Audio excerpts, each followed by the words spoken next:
احمد بن طولون کو اپنے حوض کے پاس ایک بچہ پڑا ہوا ملا۔ اس نے اس کو اٹھا لیا، اس کی پرورش اور دیکھ بھال بڑی توجہ اور جانے فشانی سے کی۔ اس کا نام احمد رکھا، جو بعد میں احمد یتیم کے نام سے مشہور ہوا۔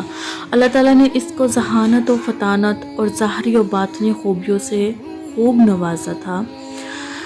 احمد بن طولون کا جب آخری وقت آیا تو اس نے احمد یتیم کو اپنے بیٹے ابو الجیش کے سپرد کر دیا۔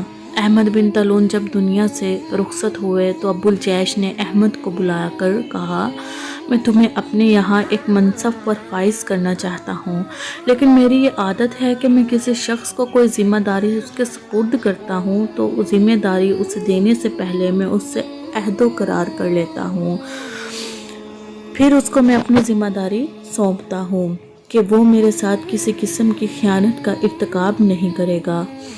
احمد یتیم نے عہد کر لیا تو ابو الجیش نے اس کو اپنے مال و اسباب کا نگران اور تمام حشم و خدم کا امیر مقرر کر دیا۔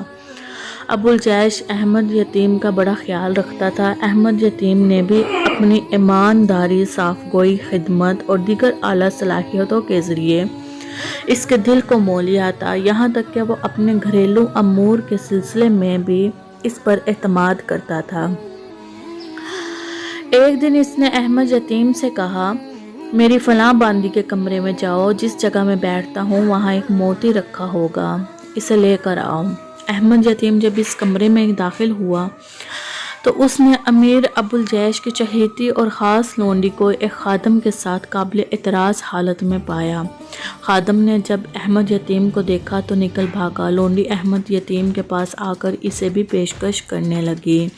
احمد یتیم نے کہا، اللہ کی پناہ، میں اپنے محسن کے ساتھ خیانت نہیں کر سکتا، میں نے اس کے ساتھ عہد کر رکھا ہے۔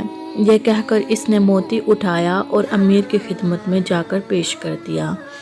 احمد یتیم کے لونڈی کے یہاں سے اس طرح چلے آنے کے بعد وہ شدید ڈر اور خوف میں مبتلا ہو گئی کہ کہیں وہ امیر کو خبر نہ کر دے، مگر جب دن اطمینان سے گزر گئے اور امیر کے مزاج میں کوئی غیر معمولی تبدیلی نظر نہ آئی تو لونڈی کے خوف میں کچھ کمی واقع ہوئی۔ لیکن پھر ایسا اتفاق ہوا کہ امیر نے ایک نئی لونڈی خرید لی اور اس کو سب سے زیادہ چاہنے لگا، طرح طرح کے انعام و اکرام سے نوازنے لگا۔ پہلی لونڈی نے جب یہ صورتحال دیکھی تو وہ دل ہی دل میں کڑھنے لگی۔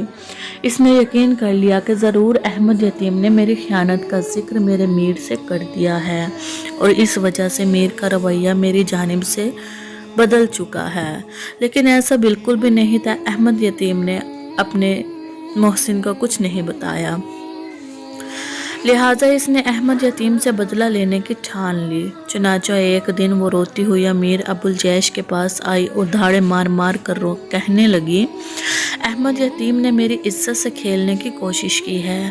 امیر نے جب یہ سنا تو غیظ و غضب سے کانپنے لگا اور فوراً اس کو قتل کرنے کا ارادہ کر لیا، لیکن پھر کچھ سوچ کر اپنے ارادے کو مؤخر کر دیا۔ اپنے قابل اعتماد خادم کو بلا کر کہا، میں ایک شخص کو سونے کا تشت دے کر تمہارے پاس بھیجوں گا، وہ جب تم سے آ کر کہے کہ اس تشت کو مشک سے بھر دو تو تم اس کو قتل کر کے اس کا سر تشت میں ڈھانپ کر میرے پاس لے آنا۔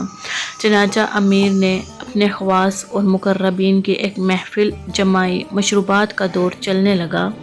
احمد یتیم بھی اس کے سامنے بیٹھا ہوا تھا۔ وہ بڑا پرسکون اور حشاش بشاش تھا، اس کے چہرے پر کسی قسم کی کوئی پریشانی دکھائی نہ دیتی تھی۔ اتنے میں امیر نے ایک تشت احمد یتیم کی طرف بڑھاتے ہوئے کہا، احمد یتیم، یہ تشت فلاں خادم کے پاس لے جاؤ اور اس سے کہو کہ امیر نے اس میں مشک بھرنے کا حکم دیا ہے۔ احمد یتیم تشت لے کر چل پڑا۔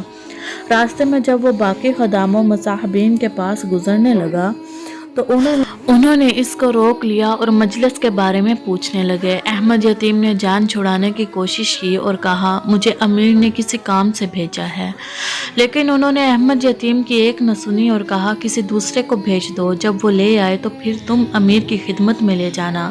چنانچہ اس نے ادھر ادھر دیکھا تو اس کی نظر اس خادم پر پڑی جس کو اس نے باندی کے ساتھ قابل اعتراض حالت میں دیکھا تھا۔